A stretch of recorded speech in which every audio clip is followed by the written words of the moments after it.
मिनश्शैतानिर्रजीम बिस्मिल्लाहिर्रहमानिर्रहीम। नाज़रीन गिरामी सलामुन अलैकुम। मैं हूँ सुबूही रिज़वी और आप देख रहे हैं हुसैनी अज़ादार प्रोडक्शन की जानिब से हमारा ये ख़ास प्रोग्राम इस्तक़बाल रमज़ान में आपका तहे दिल से इस्तक़बाल करती हूँ और अल्लाह से दुआ करती हूँ कि इस रमज़ान के माह मुबारक महीने में हम सब के वालिदैन पर रहमत अता फ़रमाए, उनको तवील उम्र अता फ़रमाए, उनको सेहत अता फ़रमाए और जिनके वालिदैन इस दुनिया फ़ानी को छोड़कर रुख़सत हो गए हैं उनकी अल्लाह मग़फ़िरत फ़रमाए। मरहूम रज़ा सिरसिवी साहब का बच्चों के लिए माँ बाप की शफ़क़त और मोहब्बत से भरा ये कलाम जब भी कोई सुनता है तो उनकी आँखों से अश्क जारी हो जाते हैं। बेशक माँ की खिदमत और उसकी मोहब्बत का ना कोई सिला दे सकता है, ना कोई हक़ अदा कर सकता है। माँ दुनिया में वो अजीम हस्ती है कि जिसको अल्लाह ने ये कहा कि जब माँ तुम्हारे हक़ में दुआ करती है तो मैं उस दुआ को मुस्तजाब करता हूँ। और जनाब रज़ा सिरसिवी साहब का ये कलाम कि मौत की आगोश में जब थक के सो जाती है माँ, तब कहीं जाकर रज़ा थोड़ा सुकून पाती है माँ। और इसी तरह से बाप के हवाले में भी कहा है कि दिन ढले जब करके मज़दूरी रज़ा आता है बाप, देख के हंसते हुए बच्चों को सुख पाता है बाप। बेशक माँ बाप की मोहब्बत हर बच्चे के लिए अल्लाह का अजीम तोहफ़ा है। तो इसी पर किसी शायर ने माँ की मोहब्बत में क्या खूब बयान किया है। एक मुद्दत से मेरी माँ नहीं सोई ताबिश, एक मुद्दत से मेरी माँ नहीं सोई ताबिश, मैंने एक बार कहा था मुझे डर लगता है, मैंने एक बार कहा था मुझे डर लगता है। और इसी तरह अल्लामा इकबाल साहब की वालिदा जब इंतकाल कर गईं तो उन्होंने अपनी माँ की याद में एक तवील मरसिया लिखा, जिसमें उन्होंने कुछ इस तरह लिखा। अब वतन में होगा किसको आह मेरा इंतज़ार, कौन मेरा ख़त ना आने से रहेगा बेकरार, खाके मरकत पे तेरी लेकर ये फरियाद आऊँगा, अब दुआए नीम शब में किसको मैं याद आऊँगा। बेशक हम अपने माँ बाप की मोहब्बतों के कर्ज़दार हैं और बाबा तो वो हैं कि जो बच्चों की खुशियों के लिए अपनी खुशियाँ कुर्बान कर देते हैं कि जिस दिन से हम पैदा हुए उन्होंने अपने लिए जीना छोड़ दिया, वो हमारे लिए जिए। कि जिस दिन हम पैदा हुए सबसे ज़्यादा खुशी उनको ही हुई कि जब हम चले तो सबसे पहले हमारी उंगली पकड़कर बाबा ने चलाया, कि जब हम स्कूल जाने लगे तो बाबा हमें स्कूल लेके गए, कि वो हर खुशी ला के दी जो उनके बस में नहीं थी, पर वो हमारी खुशियों के लिए दिन रात मेहनत करते रहे और हमारे मुक़द्दर को बुलंद करने के लिए दिन रात कमाते रहे। चाहे सर्दी हो, गर्मी हो, कैसा भी मौसम हो, हालात कैसे भी रहे हो, कभी भी उन्होंने हमारा साथ नहीं छोड़ा और अपनी शफ़क़त से हमको कभी मायूस नहीं किया। तो नाज़रीन आइए, आज के प्रोग्राम का हमारा टॉपिक है वालिदैन के साथ हुस्न सलूक और इस टॉपिक पर हमारे साथ गुफ्तगू के लिए हैं मोहतरमा ज़ाकिरा आरज़ू रिज़वी साहिबा, जिनसे हम इस बारे में गुफ्तगू करेंगे। ख़्वाहर सलामु अलैकुम।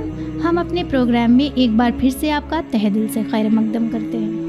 ख़्वाहर कि जैसा कि हम सब जानते हैं कि अल्लाह के इताअत के बाद अगर किसी की इताअत और फर्मा बरदारी है तो वो है हमारे वालिदैन, कि अल्लाह ने उनके साथ हुस्न सलूक करने को वाजिब करार दिया है।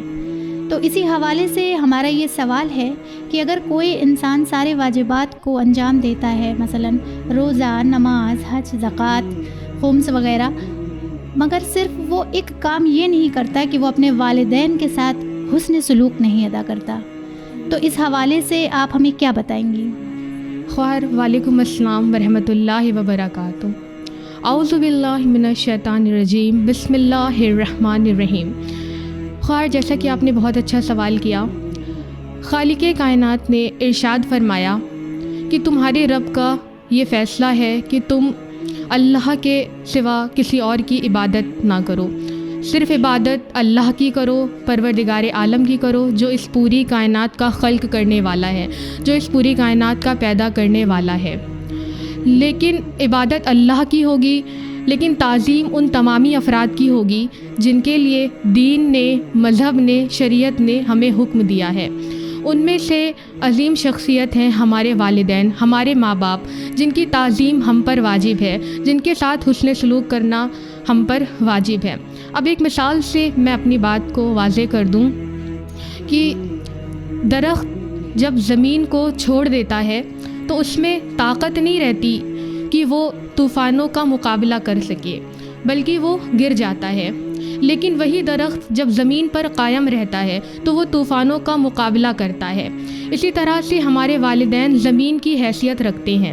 اگر ہمارا ان سے رشتہ مضبوط ہوگا، ہمارا رشتہ ان سے قائم ہوگا، تو ان کی دعاؤں کے سہارے ہم اپنی زندگی میں آنے والے تمام طوفانوں کا، تمام مشکلوں کا سامنا کر سکتے ہیں۔ امام جعفر صادق علیہ السلام نے ارشاد فرمایا کہ ان کی ہم نشینی میں رہو، ان کے پاس بیٹھا کرو، اپنے والدین سے بات کیا کرو، اور جب ان کو کسی چیز کی ضرورت ہو تو ان سے سوال کرنے سے پہلے وہ چیز ان کی خدمت میں پیش کر دیا کرو، اور اس طرح سے پیش کیا کرو جس طرح سے کوئی بادشاہ کی خدمت میں ہدیہ پیش کرتا ہے۔ اس طرح سے اپنے والدین کی خدمت میں چیزیں لا کر پیش کرو۔ جس طرح سے خواہر آپ نے سوال کیا کہ کوئی انسان سارے واجبات کو انجام دے رہا ہے، نماز بھی پڑھ رہا ہے، روزے بھی رکھ رہا ہے، تمام نیک اعمال کو انجام دے رہا ہے، لیکن والدین کے ساتھ حسن سلوک نہیں کر رہا ہے، تو والدین کرتے کیا ہیں کہ ان کو اپنی زندگی میں آگ کر دیتے ہیں۔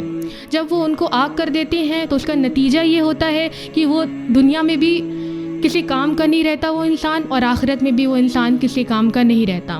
جس طرح سے خداوند عالم نے حدیث میں ارشاد فرمایا کہ تمہارے والدین یعنی تمہارے والد یا والدہ، ان دونوں میں سے اگر تمہیں کسی ایک نے بھی آگ کر دی تو پروردگار کہتا ہے تم چاہے جتنی نمازیں پڑھ لو، تم چاہے جتنے روزے رکھ لو، تم چاہے جتنے نیک اعمال کر لو، لیکن میں تمہارے اعمال کو قبول نہیں کروں گا۔ میں صرف ان کے اعمال کو قبول کروں گا جس سے ان کے والدین راضی ہوں، جس سے ان کے گھر والے خوش ہوں۔ تو ہمیں اس طرح کا کوئی کام انجام نہیں دینا ہے جس سے ہمارے والدین کی دل آزاری ہو۔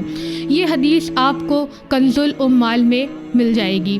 اور اب قرآن کے حوالے سے خداوند عالم نے سورہ اسراء میں آیت نمبر 23 اور 24 میں یہ ارشاد فرمایا کہ اللہ کا فیصلہ یہ ہے کہ تم اللہ کے سوا کسی اور کی عبادت نہ کرو، صرف اور صرف اللہ کی عبادت کرو، اور والدین کے ساتھ حسن سلوک کرو، والدین کے ساتھ نیکی کرو۔ اور ان میں سے اگر کوئی ایک بڑھاپے کو پہنچ جائے، اس کا مطلب یہ نہیں ہے کہ جب وہ بڑھاپے میں پہنچ جائیں تبھی ہم ان کی تعظیم کریں، بلکہ پروردگار کہہ رہا ہے کہ تم ان کی تعظیم کرو، تم ان کی تعظیم کرو، اور ان کی تعظیم میں اف تک نہ کہو، ان کو اف تک بھی نہ کہو، بلکہ ان کے لیے ادب سے پیش آؤ، ان کے سامنے شفقت سے جھکے رہو، اور ان کو جھڑک کر جواب بھی مت دو۔ اور پھر پروردگار یہ کہہ رہا ہے کہ اور کہو کہ جس طرح سے انہوں نے ہمیں بچپن میں ہمارے اوپر رحم فرمایا ہے، خداوند عالم ہمارے والدین پر بھی اسی طرح سے رحم فرمائے۔ جزاک اللہ خواہر، ماشاءاللہ بہت اچھا آپ نے رپلائی کیا قرآن اور حدیث کے حوالے سے۔ تو امید کرتی ہوں کہ ہمارے ویورز کو قرآن اور حدیث کے حوالے سے اپنے والدین کے ساتھ حسن سلوک کس طرح سے بجا لائیں اس کا جواب مل گیا ہوگا۔ انشاءاللہ اگلے پھر کسی موضوع پر آپ سے روبرو ہوں گی، تب تک کے لیے اجازت دیجیے، والسلام۔